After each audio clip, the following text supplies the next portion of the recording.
Ich hoffe auch, meine Geschichte kann andere dazu motivieren, auch weiterzumachen. Man muss immer einmal mehr aufstehen, als man hinfällt, und dann ist eigentlich alles gut. Heute ist für Marvin Pees aus Rottgau wirklich wieder alles gut. Vor 6 Jahren war er allerdings gerade mitten in seiner Ausbildung zum Elektriker, als er ein Ziehen im Schritt bemerkt und zum Urologen geht. Dort habe ich einen Ultraschall gemacht. Der hat gesagt, ja, da ist ein Knoten, der ist so ungefähr 1,4 Millimeter groß, so in dem Dreh. Und er macht mal noch eine Blutabnahme vorsichtshalber. Und das war mittwochs, daran kann ich mich noch ganz gut erinnern.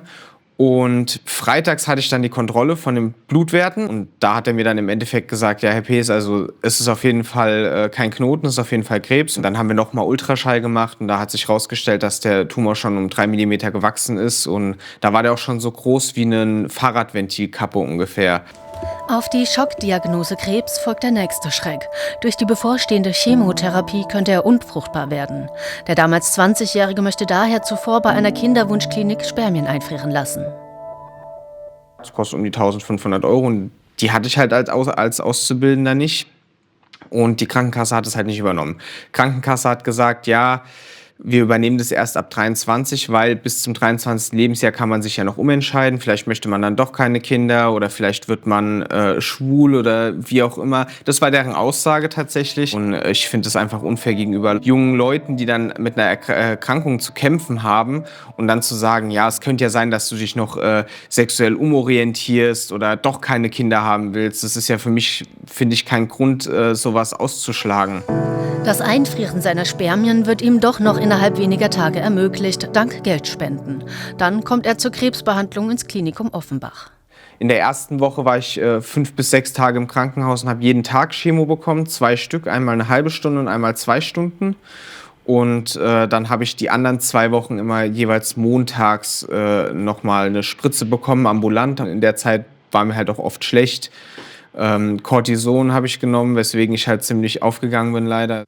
Und alle Haare waren weg. Ja, sehr viel geschlafen. Also ich habe mindestens die Hälfte des Tages geschlafen.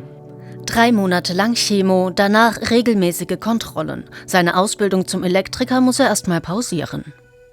Bin dann halt über ein halbes Jahr ausgefallen und war dann auch in der Zeit, wo ich im Krankenhaus war, mit mir am Selbstzweifeln, ob ich überhaupt die Ausbildung weitermachen soll, will ich mich nochmal umorientieren oder nicht. Im Endeffekt haben dann meine Eltern und auch meine Familie und Freunde auf mich eingeredet, mach doch lieber die Elektrik weiter, das hat ja so viel Spaß gemacht und so. Und deswegen bin ich dann im Endeffekt bei Elektrotechnik geblieben. Die Thematik mit der Chemotherapie hat mich ein bisschen auch geerdet, muss ich sagen. Ich habe davor viel Blödsinn gemacht mit den Jungs, habe oft in der Schule gefehlt, auch wenn ich in der Schule trotzdem gut war, trotz dass ich gefehlt habe. Und durch die Chemotherapie hat sich bei mir ein bisschen was geändert. Ich habe gesagt, das Leben ist zu kurz, um Blödsinn zu machen im Endeffekt. Ich will lieber jetzt Gas geben, wo ich noch jung bin und die Energie habe, damit ich später vielleicht ein bisschen freier bin. Und dementsprechend kam dann auch die Zielsetzung, so schnell wie möglich den Meister zu machen, um dann im Endeffekt sich selbstständig machen zu können. Heute, 6 Jahre später, gilt Marvin Pees als genesen, hat seine eigene Firma und einen Angestellten. Vor kurzem hat der Rottgauer sogar den 2. Platz beim Gründerpreis Speckgürtel gewonnen, sich gegen 40 andere Start-ups der Region durchgesetzt. Auf jeden Fall sehr stolz. Ich denke, da kommt aber auch noch einiges. Ich meine, ich versuche aufzubauen. Mein Mitarbeiter hilft mir dabei schon mal sehr und hoffe natürlich auch, dass weitere Mitarbeiter kommen. Und auch, es geht ja noch in andere Thematiken rein. In die Energieberatung möchte ich noch rein, in die Klimatechnik will ich noch Fuß fassen. Und da kommt noch einiges. Und auch privat ist einiges passiert. Marvin und seine Partnerin Jasmin lernen sich nach der Hodenkrebsdiagnose kennen. Beiden war von Anfang an klar, dass die Chemo Marvin unfruchtbar gemacht haben könnte.